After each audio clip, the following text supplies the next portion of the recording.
O vídeo de hoje, a gente vai falar de uma das histórias mais fascinantes aí do mundo do empreendedorismo, da economia global, do mundo de startups. É uma das histórias que mais me fascina por estar tanto envolvido nesse mundo das startups, de investimentos, de tecnologia de maneira geral, que é a bolha do ponto .com, ou também conhecida como a bolha da internet.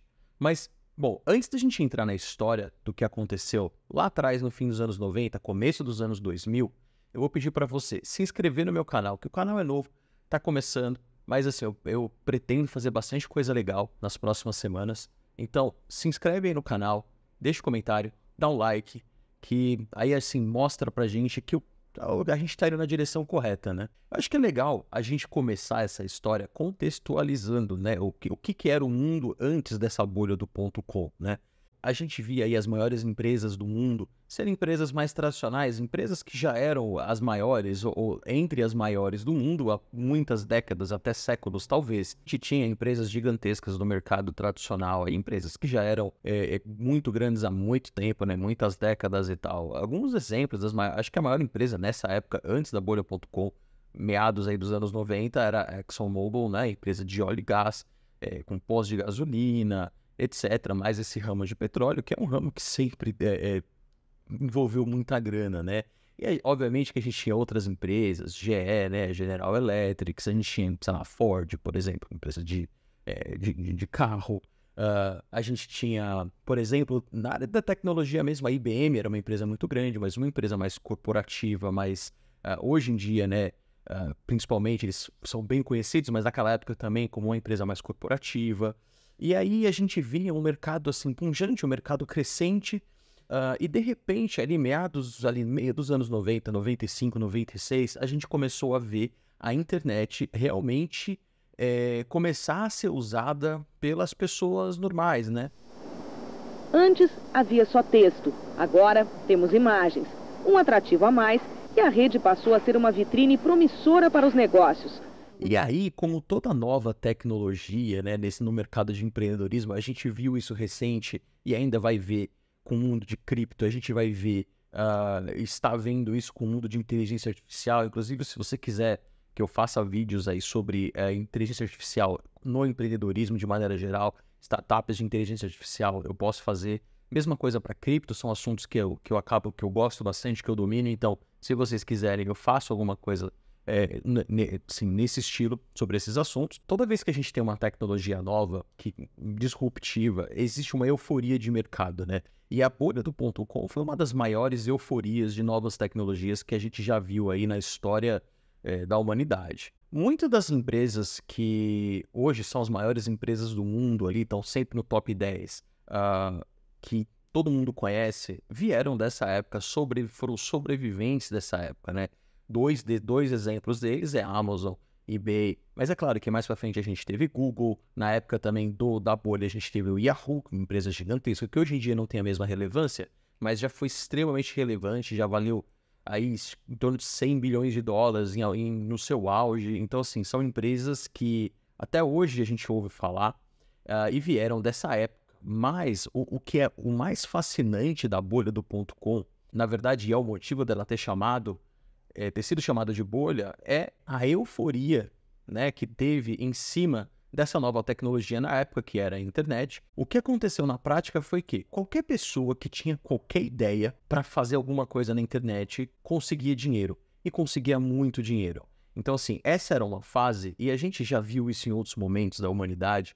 A gente até viu isso um pouquinho recente, ali, meados de 2017, 18, 19. Qualquer ideia conseguia dinheiro de investidor, né? Então, assim, eu vou até passar aqui por algumas coisas algumas coisas absurdas, né, que a gente viu nessa época, que jamais aconteceria hoje. Mas se você tivesse uma ideia mirabolante, completamente fora da caixinha, você não tem um plano de ação, você não tem a menor experiência nesse assunto, você nem sabe como que você vai fazer, você conseguia, mesmo assim, milhões de dólares de investimentos, né? Isso foi algo que aconteceu muito forte ali nos Estados Unidos. Bom, alguns exemplos aí de empresas que não deram certo, né? Que surgiram na época da bolha.com e, na verdade, fizeram parte do estouro da bolha, né? Bom, a primeira empresa que é legal falar a respeito, eu acho que talvez seja a mais famosa da bolha do ponto .com, é a Pets.com, né, que hoje em dia é algo trivial que, né, quem está assistindo nem vai fala assim, putz, mas não é nada demais. Só que para aquela época existia muitas dificuldades que envolviam até culturalmente falando e tecnologicamente falando, né?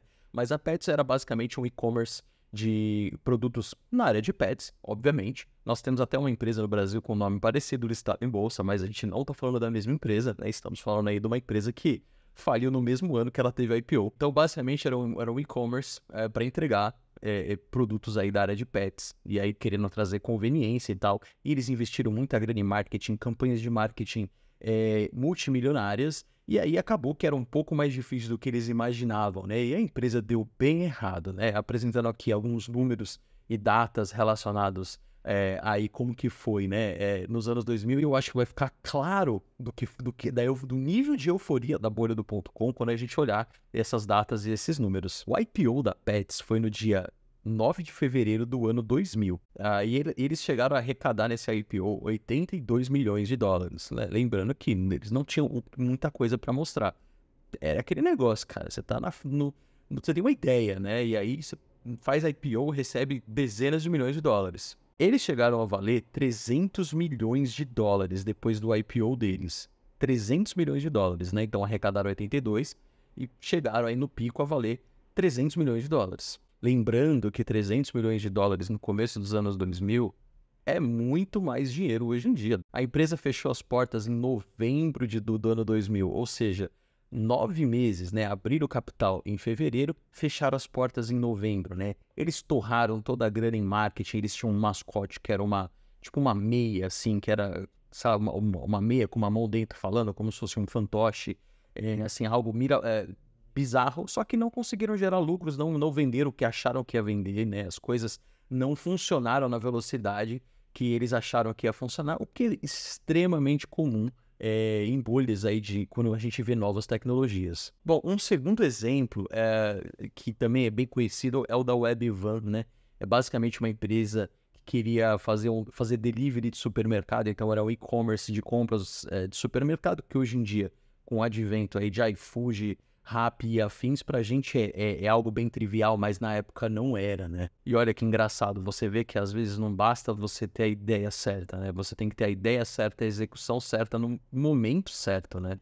E a questão do momento, às vezes, envolve até um fator de sorte. Aí assim, vamos pegar aí de novo, né, os dados relacionados ao IPO da Webvan. Ela teve o IPO dela em novembro de 99, né? De novo, né? Preste atenção nas datas para vocês verem quão curto é a vida dessas empresas da bolha do .com. Arrecadou 375 milhões de dólares. E ela chegou a valer 8 bilhões de dólares. Nem sei quanto que seria isso em valores atuais, mas muita grana. Só que eles subestimaram a dificuldade de fazer isso aí em meados de 99, né? Então, em julho de 2001, eles fecharam as portas. Ou seja, pouquíssimo tempo, não tinha 2 anos de empresa aberta, né? E assim, só para não me estender muito, tinha outro site também famoso, o Boo.com, que é uma loja de roupa, um e-commerce de roupa com gráficos 3D e tal. E é engraçado que isso, a gente está falando aí do 1999, 2000, ou seja, muito à frente do tempo, mas existia uma barreira tecnológica muito grande e foi algo bem icônico. Apesar deles não terem aberto capital em bolsa, foi bem icônico também pelas proporções, né, dos números e da velocidade que as coisas descarrilharam. Eles faliram em maio dos anos 2000, 6 meses depois do lançamento oficial deles. E eles arrecadaram aí quase 140 milhões de dólares, né, de capital de risco, né, ou seja, de venture capitals, de investidores. Você vê, 6 meses depois do lançamento, já era, não tem mais nada. Tivemos também a eToys, a empresa de entrega de brinquedos, né, e-commerce de brinquedos. Teve diversos problemas logísticos, foi também um fiasco. Obviamente, né, a gente tem que lembrar que a gente está falando dos anos 99, 2000. Então, o nível de dificuldade tecnológica, a gente sabia muito menos sobre como ter esse mercado todo digital de e-commerces e logística e cadeia de suprimento. O conhecimento era outro na época, isso era algo extremamente novo. Deu extremamente errado. Arrecadaram 166 milhões de dólares, chegava a valer 8 bi e foram a zero no comecinho de 2001. Fizeram IPO em maio de 99, faliram em fevereiro de 2001. Ou seja, nem 2 anos, né? De novo, 1 ano e meio, sei lá. Cara, bizarro a velocidade que as coisas descarrilhavam. E aí a gente teve o estouro da bolha, né? Meados dos anos 2000 até 2002, os investidores perceberam, né, pô, peraí, calma, cara. A gente está dando uma grana insana, a gente tem empresas valendo centenas de milhões de dólares, numa época onde valer centenas de milhões de dólares era para pouquíssimas empresas, e essas empresas não têm lucro, não tem nada, né? Assim, empresas que gastam milhões em marketing, tem os escritórios com as melhores infraestruturas e funcionários infinitos e não estão lucrando, né? Então, assim, quando o mercado percebeu isso, na mesma velocidade onde todo mundo quis investir, o negócio subiu pra caramba, todo mundo quis cair fora o mais rápido possível. E aí a gente viu o estouro da bolha, né? Que foi aí mais ou menos uns 2 anos, entre os anos 2000, né? Que nem a gente falou, a gente deu exemplo de empresas que foram falindo aqui entre os anos 2000, mas foram várias, né? Não foi só as que eu citei aqui. Então, nos próximos 2 anos, né? De 2000 a 2002, a gente viu uma queda aí acentuada da Nasdaq. Que a Nasdaq, na verdade, é um índice que é muito bom para exemplificar isso em um gráfico, porque é um índice de empresas americana. Tem bastante empresas de tecnologia, né? Então, é diferente do S&P 500, né? Tem bastante empresas de tecnologia, mas tem empresas mais tradicionais. O índice da Nasdaq, ele tem chama de beta, né?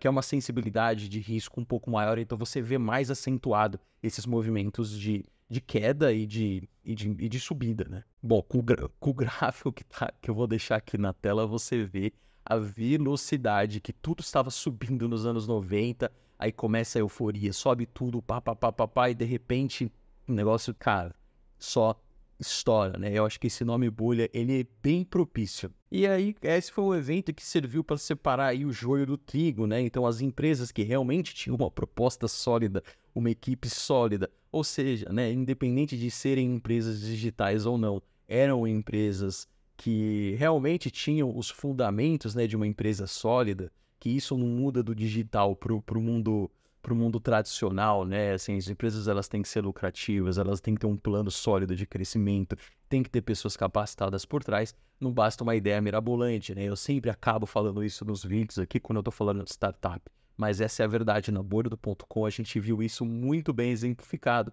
A gente viu empresas, por exemplo, em entrega de supermercado. Pô, entrega de supermercado em 99, 2000, extremamente inovador. A gente viu entrega de produtos na área pets. Quantas empresas a gente não vê gigantescas hoje, Cobase, Pets, Pet Love, sei lá mais quantas empresas tem que fazem essas entregas de produto hoje, né? Falando do supermercado de novo, a gente tem Amazon, Rappi, iFood, Mercado Livre.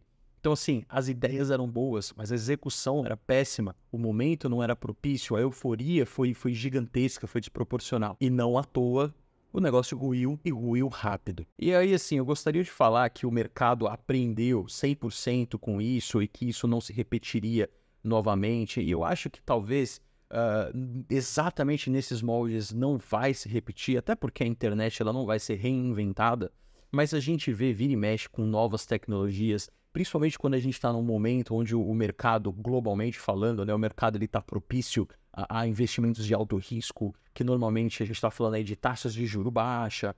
Inclusive, falando de taxa de juros baixa, eu pensei em fazer um vídeo, eu estou esquematizando, eu não sei se eu faço. Se você acha que eu devo fazer, deixa um like aí, um comentáriozinho, de novo lembrando de você se inscrever no canal aqui, sobre o impacto da economia global e do momento global no seu negócio, né, na sua startup de tecnologia, né, porque existe sim impacto e as pessoas nunca levam isso em consideração quando estão pensando em abrir uma startup ou quando estão gerenciando aí uma empresa de tecnologia de maneira geral. Mas assim, voltando aos assuntos de bolhas, assim, eu falei assim, pô, eu acho que não vai acontecer mais, mas a gente vê mini bolhas acontecendo, né? Ali, antes da pandemia, ali 2017, 18, 19, a gente viu o mercado de tecnologia de novo, né, investindo rios de dinheiro em startups que às vezes não tinham tanto fundamento, nada perto do que foi ali no final dos anos 90, começo dos anos 2000, mas ainda assim, empresas sem fundamento. A gente teve um monte de IPOs na Bolsa de Valores aqui do Brasil, de empresas de tecnologia que até hoje não se recuperaram, não recuperaram o preço do IPO. Claro que a gente teve a pandemia, Com a pandemia, teve todo um conjunto aí de acontecimentos globalmente falando, que fez um mercado que era extremamente propício ao investimento em startups deixar de ser, e até hoje a gente não se recuperou, né? A taxa de juros do Brasil ainda está bem alta. Quando a taxa de juros está alta, o investimento em startups diminui, porque o investidor, o cara tem lá R$1 milhão, ele fala, pô, cara, eu consigo aí render aí quase 11% aí num tesouro direto. Por que eu vou investir e arriscar numa startup que tem 99% de chance de perder dinheiro, né? Diferentemente de quando você tem taxa de juros na casa de 2, 3, 4%, que o cara fala, putz, cara, a única forma de eu ganhar dinheiro em cima da minha grana é investindo, né? Então você pode investir em bolsa de valores, você pode investir na empresa você pode comprar empresas, você pode investir em startups também. Então são momentos que acabam sendo mais propícios para as empresas de tecnologia, o pessoal que está começando, né? E hoje a gente está num momento desfavorável, o que não quer dizer que não tem oportunidade, né? Mas eu posso falar sobre essas questões mais de macroeconomia e o efeito disso no mercado das startups num próximo vídeo, igual eu citei. Bom, eu contei a história de algumas empresas aqui, uma série de vídeos que eu estou pensando em fazer aqui é contando a história de empresas. Então, assim, um vídeo inteiro falando sobre, sei lá, Amazon, um vídeo inteiro falando sobre Airbnb, um vídeo inteiro falando, sei lá, insira a sua empresa de tecnologia favorita aqui. Então, deixa no comentário aí que tipo de empresa que você quer me ver falar sobre, que tipo de assunto também, se você está gostando do canal, o que tá ruim, o que tá bom. Para mim esse tipo de feedback é muito bem-vindo. Eu não posso esquecer de fazer o meu jabá aqui, né? Querendo ou não, a gente também tem que pagar as contas, né? Se você é empreendedor, você tem uma ideia, você tá aí, né, começando com a sua startup, ou você já tem uma startup que tá rolando, mas você gostaria de uma consultoria de tecnologia, ou você precisa de alguém para construir aí o seu produto, ou melhorar o seu produto, ou fazer aí uma manutenção do seu produto de tecnologia, no seu aplicativo, no seu site, no seu sistema. Eu deixei um QR Code da minha empresa aqui, ó, nesse canto aqui, o vídeo inteiro. Então, assim, escaneia esse QR Code. Eu vou deixar também na descrição aí todos os contatos da minha empresa. E se você quiser trocar uma ideia, se você falar assim, putz, cara, eu tenho uma ideia, não sei o que eu faço, cara, me chama, me segue no Instagram, manda mensagem no Instagram, ou manda no formulário de contato ali da minha empresa. Eu só não deixo meu WhatsApp aqui porque eu não sou maluco, mas tem meu e-mail também aqui na descrição. Me manda, vamos trocar uma ideia. Aí eu não tô fazendo mais jabá, acabou o jabá, tá? Eu faço isso de graça, cara. Eu adoro falar sobre startups, eu gosto de falar sobre mercado de tecnologia. Quiser me apresentar a sua startup, me dá um toque, me chama que a gente conversa, fechou? Então, gente, valeu, brigadão, até o próximo vídeo.